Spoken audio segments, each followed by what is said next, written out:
Bonjour, nous sommes avec Arnaud Upinski pour un 3x2. Bonjour Arnaud, trouvez-vous que le mot démocratie a encore une place en France?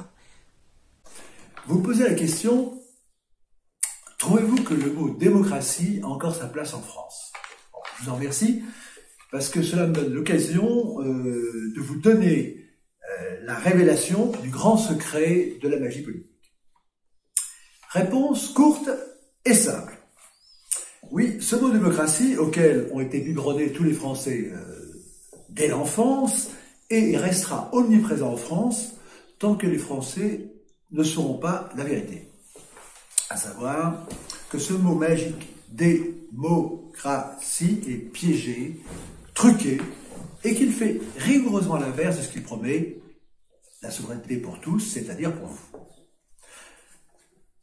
Tant que les Français n'auront pas compris que ce mot équivoque à la fois peuple et souverain, donc équivoque en représentant les deux, est à double fond, justement, secret, lui permettant à la fois, bien entendu, de promettre la liberté pour tous, pour mieux nous conduire à la tyrannie et à l'esclavage ainsi, tant qu'ils n'auront pas compris cet équivoque qui est la mère de tous les vices, si je peux dire, eh bien, ce mot aura encore de beaux jours et sa place en France.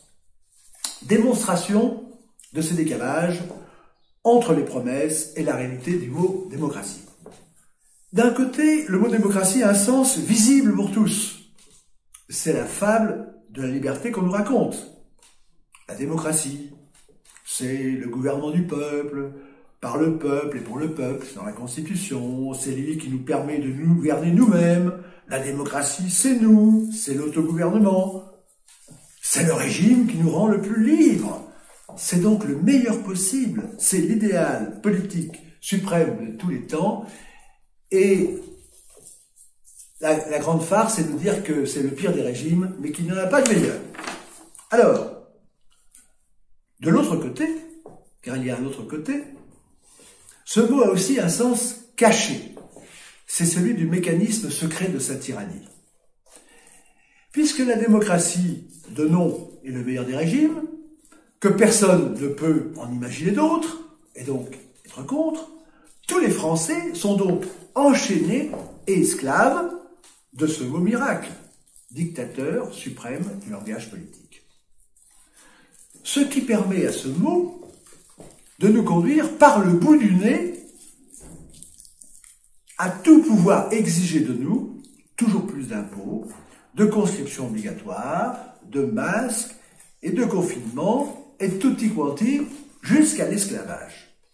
Hélas, les Français ignorent les clés secrètes, grammaticales et mathématiques qui permettent à ce mot magique de les conduire à l'inverse de ses promesses, à la tyrannie et à l'obéissance la plus servile au nom de la liberté, bien entendu.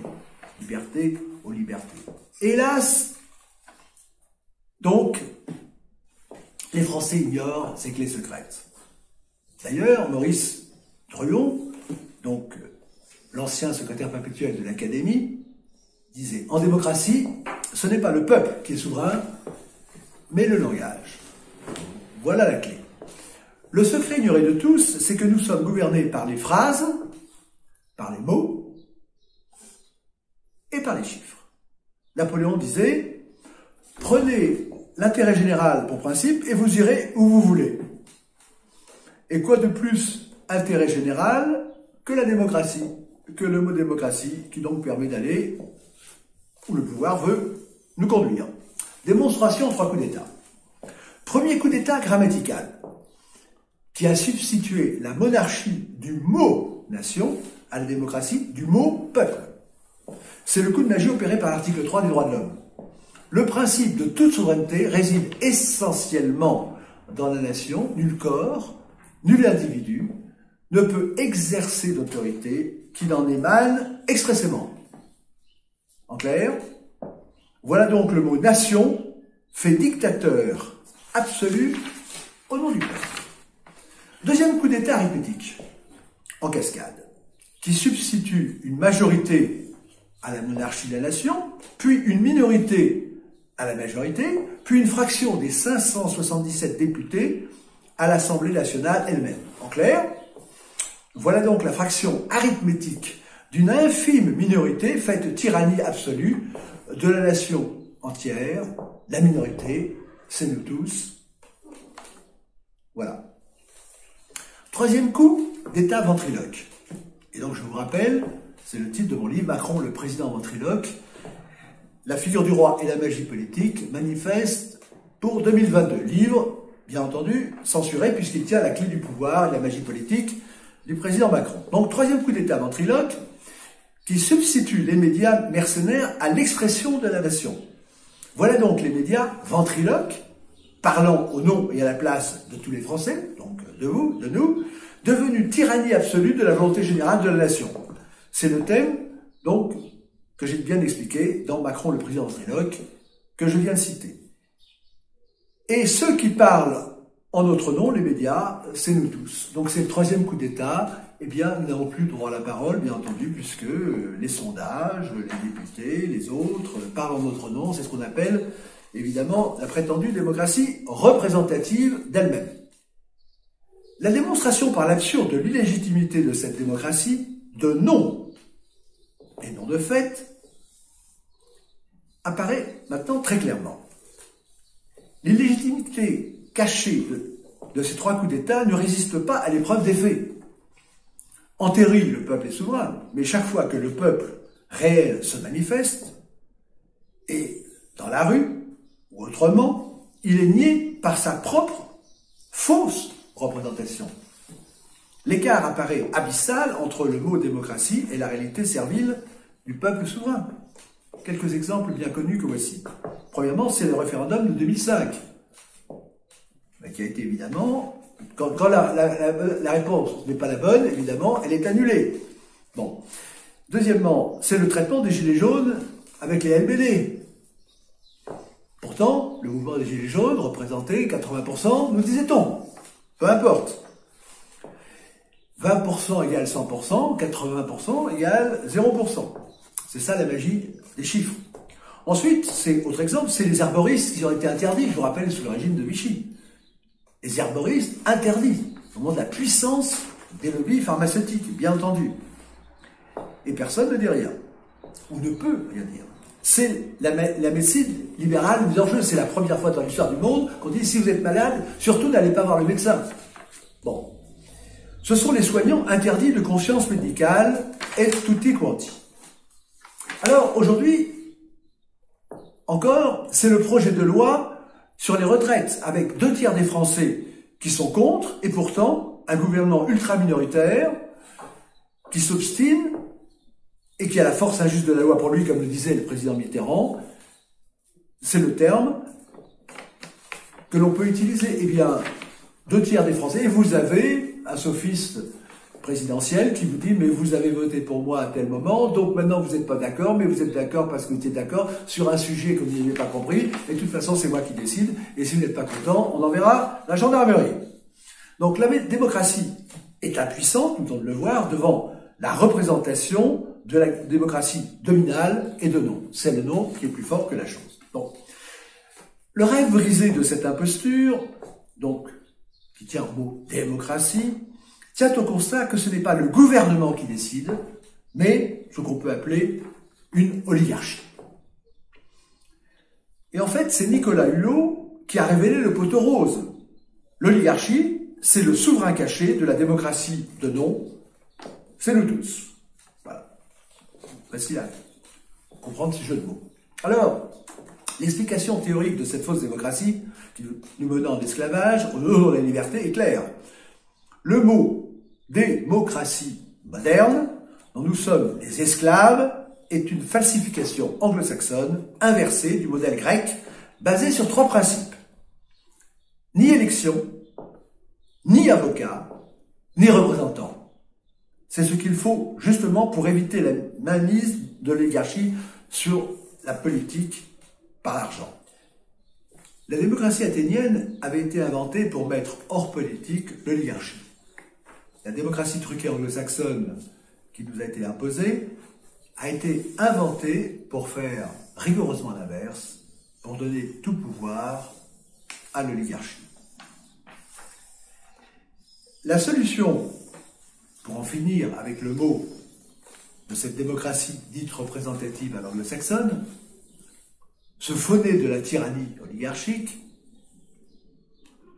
c'est d'en revenir au modèle de la démocratie directe à la française, qui a été comparé et qui a fait comparer le siècle de la démocratie de Périclès à celui du grand siècle de Louis XIV, protecteur de la démocratie suisse, et au modèle de cette France, je dirais cette France éternelle, dont Machiavel, qui s'y connaissait en la matière, disait qu'elle était hérissée de liberté. Une France hérissée de liberté au pluriel et non pas sous la botte d'une seule et unique liberté, celle de l'oligarchie actuelle toute puissante, celle des Jacobins, toujours au pouvoir en termes de démocratie dite représentative. Cette vérité politique du modèle de démocratie directe à la française est d'ailleurs lisible actuellement dans la représentation historique de notre civilisation villageoise, dont nous avons la réalité sous les yeux, pourvu que nous nous en donnions la peine. Démocratie directe à la française, des villages à travers l'architecture, l'habillement, les idiomes, la culture, les organisations politiques, commerciales et culturelles, agricoles et artisanales, à l'opposé du modèle anglo-saxon, donc représenté par le meilleur du monde d'Aldous Huxley, vers lequel nous allons et nous sommes de plus en plus entraînés.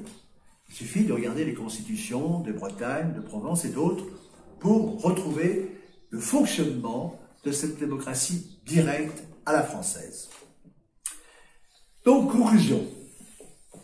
Comme le disait Jean Poprennes, le fameux socialiste Jean Poprennes, au siège du Parti socialiste, l'élection mathématique des élus, c'est la marque de l'oligarchie et de la dictature de l'argent. Voilà ce qu'il disait. Donc, c'est l'inverse de ce que croient les Français. C'est que l'élection n'est pas le signe de la démocratie, et à l'inverse, c'est la marque de l'oligarchie. Donc c'est l'inverse, c'est bien l'inverse d'une vraie démocratie. C'est donc l'élection qualitative des élites, et non mathématique des élus, qu'il faut retrouver. Pour que le mot démocratie à l'anglo-saxonne, qui nous rend de moins en moins libres, n'ait plus sa place en France, c'est votre question, puisque c'est bien la réponse que je dois apporter, la solution est claire.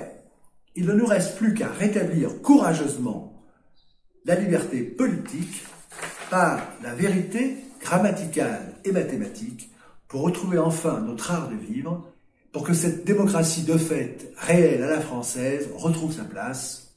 Donc, c'est bien votre question, elle qui était hérissée de cette variété de ces libertés, au pluriel, qui ont fait toute l'admiration de Machiavel.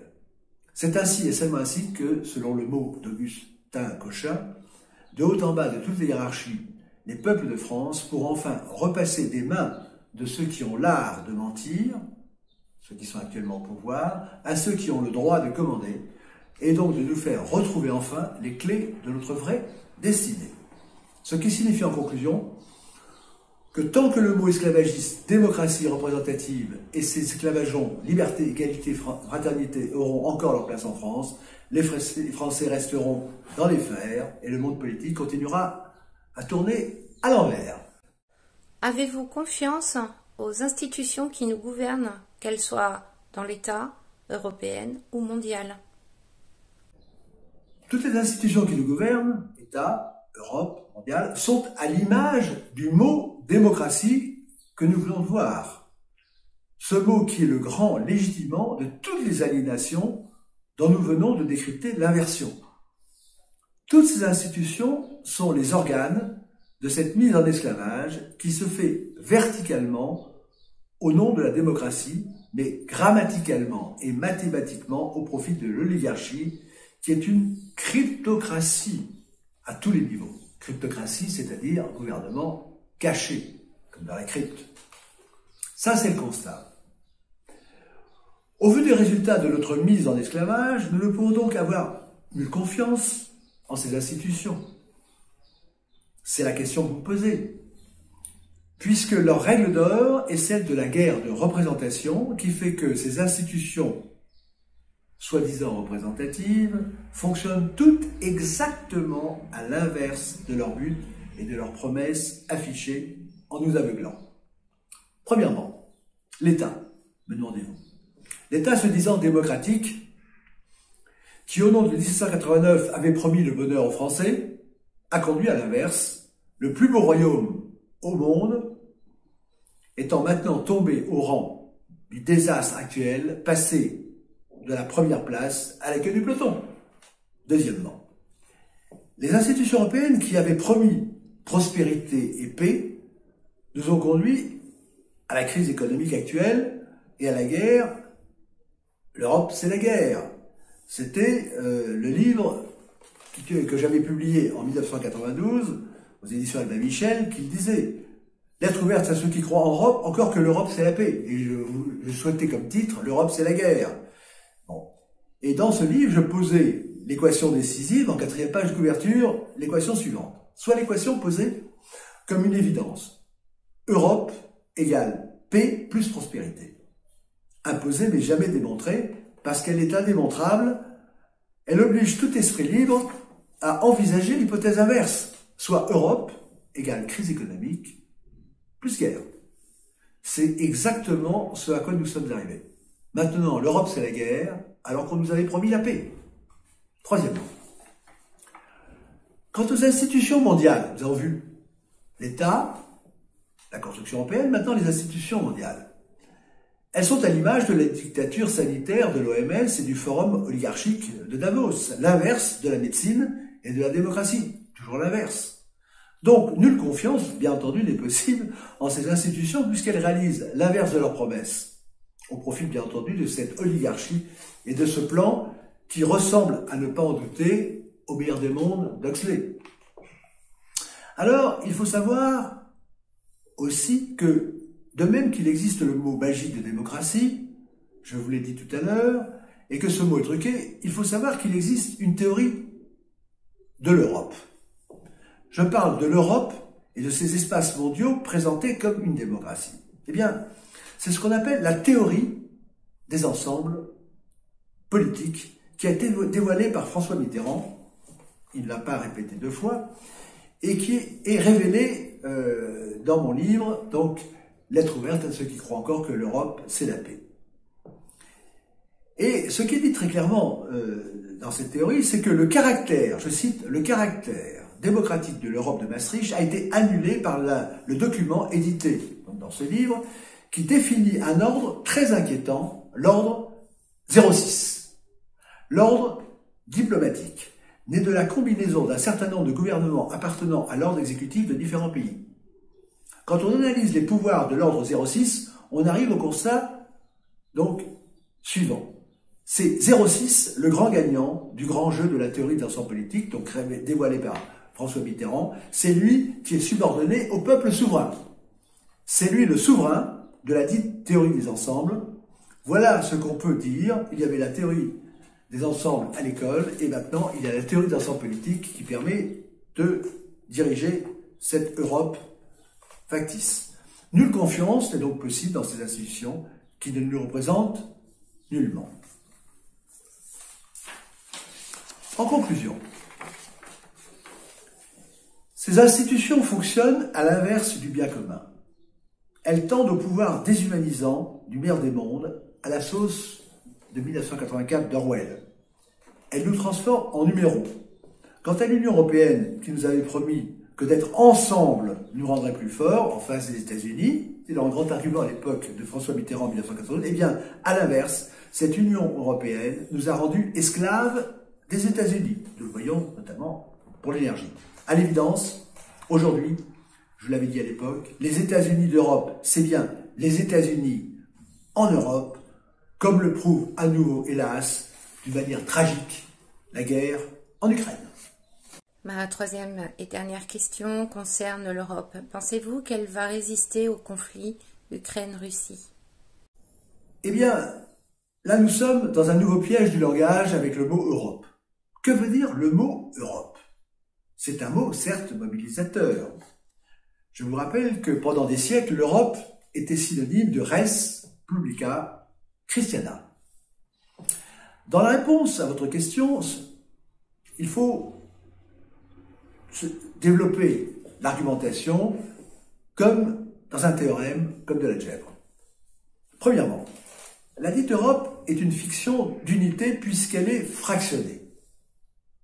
1.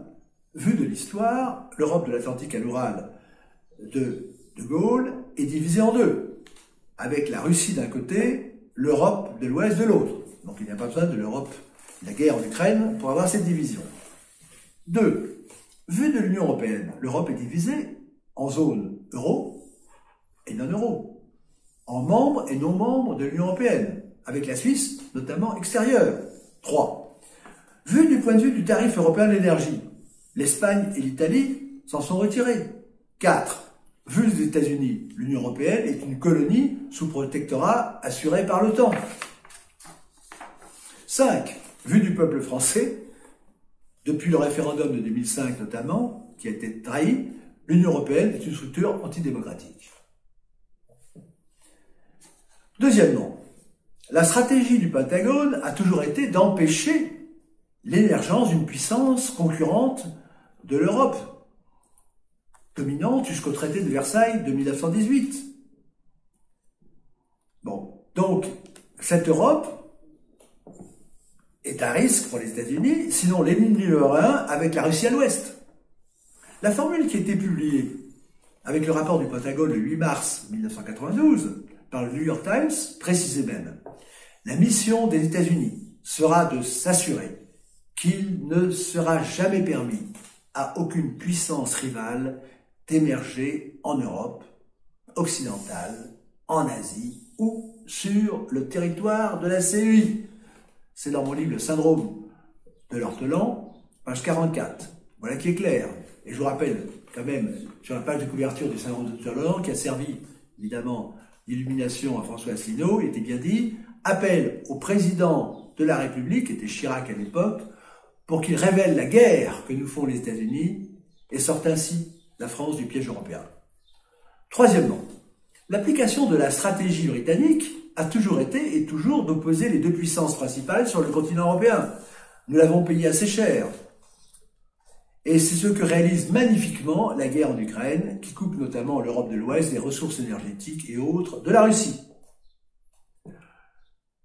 4. Comme la fiction démocratique, la fiction européenne a autant de beaux jours devant elle, à l'épreuve du conflit ukrainien, que le mot esclavagiste démocratie, tant qu'il permettra de maintenir les peuples, l'Europe, et tout particulièrement la France, dans les fers. Il aura toujours de beaux jours, tant que le modèle français, démocratique, n'aura pas repris le dessus, et la place du modèle oligarchique anglo-saxon. J'ai décrit la fin de cette partie, entre les deux modèles, français et anglo-saxon, dans mon livre « La perversion mathématique, l'œil du pouvoir », en 1985. Mais c'est une autre histoire, ce sera l'occasion d'une nouvelle intervention. Ce que je voudrais dire seulement, c'est que les guerres, c'est comme les poupées gigognes. On nous parle de la guerre en Ukraine, mais qu'est-ce que la guerre en Ukraine? De quoi s'agit-il? Comme le disait le maréchal Foch. Alors je rappellerai seulement, pour donner de la hauteur et de l'espace, pour montrer à quel point les présidents de la République ne sont que des marionnettes qui n'osent pas parler tant qu'ils ne sont pas morts, en quelque sorte, je rappellerai le testament que j'ai révélé de François Mitterrand, le testament qu'il avait indiqué, et pourtant le président Mitterrand passait pour quelqu'un de courageux, et c'était publié dans le syndrome de l'ortolan, dont je viens de vous parler. Ce que disait le président Mitterrand était la chose suivante, donc révélé après sa mort. La France ne le sait pas, mais nous sommes en guerre avec l'Amérique. Oui, une guerre permanente, une guerre vitale, une guerre économique, une guerre sans mort apparemment. Oui, ils sont très durs, les Américains.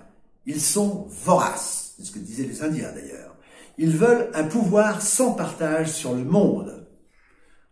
Pour conclure, une guerre inconnue, une guerre permanente, sans mort apparente, et pourtant une guerre à mort. Voilà ce qu'a révélé le président Mitterrand, et cela avait donné lieu donc à ce livre. appelle le président de la République, je le rappelle, pour qu'il révèle la guerre que nous font les États-Unis et sorte ainsi la France du piège européen. Il est bien entendu que c'est dans cette perspective de guerre de poupées gigognes que nous devons comprendre le conflit ukrainien, et non pas dans une division simpliste. Les guerres s'imbriquent les unes dans les autres, et ce dont il s'agit maintenant, c'est la lutte à mort entre le modèle anglo-saxon et le modèle français, puisque je vous rappelle que la France a dominé culturellement, au bon sens du terme, l'Europe. L'Europe a été française, comme elle est maintenant anglo-saxonne puisqu'elle parle anglais. Bon. L'esclave parle toujours la langue de son maître. Je vous rappelle que le président Macron montre bien son allégeance au bloc anglo-saxon en ne voulant pas que la langue française redevienne la langue de l'Europe. Voilà le vrai sujet. Puisque l'Angleterre est partie maintenant. Et donc, tout se joue maintenant à partir de ce modèle français. Et tant que le modèle français n'aura pas retrouvé sa place dans l'ordre de l'intelligence, dans l'ordre de la morale, dans l'ordre de la politique, eh bien, hélas, le modèle anglo-saxon aura de beaux jours devant lui et la guerre en Ukraine se portera magnifiquement bien, puisqu'il s'agit évidemment d'appliquer la politique britannique dans le cadre des poupées gigognes. Donc voilà, depuis, sur le mot démocratie, sur les institutions européennes, sur, vous dites prétendument européennes, sur ce conflit ukrainien. Donc je vous ai révélé le grand secret de la magie politique, c'est d'utiliser les mots liberté, égalité, fraternité et autres ou Europe, pour mener les peuples en esclavage en croyant qu'ils sont menés à la paix et à la liberté. Et c'est pour ça que j'ai fait ce site, Réarmer l'intelligence, pour enfin sortir de cette magie politique qui nous conduit à la ruine, à la mort spirituelle et matérielle. À bon entendeur, salut.